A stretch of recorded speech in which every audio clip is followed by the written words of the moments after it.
শুকরিয়া আদায় করি। এখানে যারা আয়োজন করেছেন তাদেরও আমি কৃতজ্ঞতা আদায় করছি। তারা দাওয়াত দিয়ে আপনাদেরকে এখানে একত্রিত করেছেন। আপনাদের বন্ধু মহলে যারা আসতে পারেন নাই, আপনাদের মাধ্যমে তাদের কাছে আমাদের সালামটুকু আমরা রেখে গেলাম। যতটুকু সম্ভব আপনারা পৌঁছাবেন। তবে পরিবারের প্রধান ব্যক্তিকে পৌঁছাতে কেউ ভুল করবেন না। সেই প্রধান ব্যক্তি কিন্তু আপনি নন। সেই প্রধান ব্যক্তি আমাদের আপাদের সমাজ, যারা 24 ঘন্টা আপনাদের সম্পদ, আপনাদের সন্তান এবং আপনাদের ইজ্জত তারা দেখে শুনে রাখেন। সেই বোনেরা, মায়েরা যারা আপনাদের ঘরে আছেন, আপনাদের স্ত্রীদের সবার কাছে আমার সালাম। আপনারা সালাম যখন পৌঁছাবেন, আসসালামু আলাইকুম ওয়া রাহমাতুল্লাহি ওয়া বারাকাতুহু।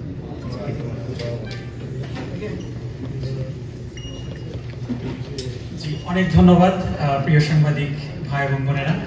আপনারা অনেকক্ষণ ধৈর্য ধরে আমাদের এটা সংবাদের মত বিনিময় কভার করেছেন। এই জন্য আপনাদেরকে আন্তরিক